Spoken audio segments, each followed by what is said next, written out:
রান্না বান্না মোটামুটি অনেক বছর থেকেই করতে পারি, যেহেতু অনেক দিন থেকে চাকরির সুবাদে বাইরে থাকতে হয়, সেহেতু নিজেই অনেক কিছু রান্না করতে পারি।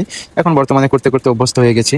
যদিও সব সময় মেসের খালায় রান্না করে দেয়, তবুও মাঝে মাঝে মন চাইলে নিজে কিছু রান্না করে খেতে পারি। এটাই হচ্ছে রান্না জানার একটা সুবিধা। যেহেতু সব সময় রান্না বান্না করি না, মাঝে মাঝে কিছু কিছু খাইতে মন চাইলে রান্না করি। এই যে আজকে যেমন মুরগির মাংস 2 কেজি খানিক নিয়ে এসে রান্না করতেছিলাম, ভাবলাম মাংসটা আজকে মাখায় রান্না করি।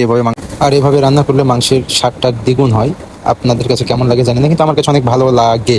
সমস্ত রকম মশলা, পেঁয়াজ, রসুন, তেল দিয়ে এভাবে মাংসটা মাখিয়ে নিয়ে আধা ঘন্টার মতো ম্যারিনেট করতে দিয়েছিলাম। মাংসটা মাখানোর পর আধা ঘন্টার মতো ঢেকে রেখেছিলাম। তারপরে ঢাকনা তুলে আবার মাংসটাতে একটু মশলা দিয়ে আবার মাখামাখি শুরু।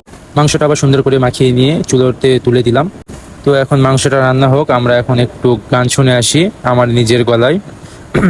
हाँ मैंने सुनी है परियों की कहानी, ऐसा ही नूर तेरा, चेहरा है तेरा रूहानी।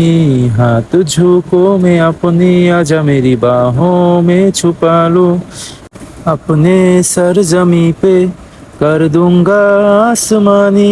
আর মনে নাই তারপরে কি। রান্নাটা প্রায় শেষের দিকে হয়ে গেছে। এই যে ভাতের থালা নিয়ে বসে পড়েছি। হ্যাঁ, তারপরে অনেকক্ষণ পর খাওয়া দাওয়া করলাম। মাংসটা ঠান্ডা হয়ে যাওয়ার পর খাওয়া দাওয়া করলাম। এই যে আমার বন্ধু খাওয়া দাওয়া শুরু করে দিচ্ছে। এই যে আমাকে কেমন লাগতেছে সবাই অবশ্যই অবশ্যই অবশ্যই কমেন্ট করে জানাবেন। Bye bye, tata, good bye. এখন ঘুমাবো।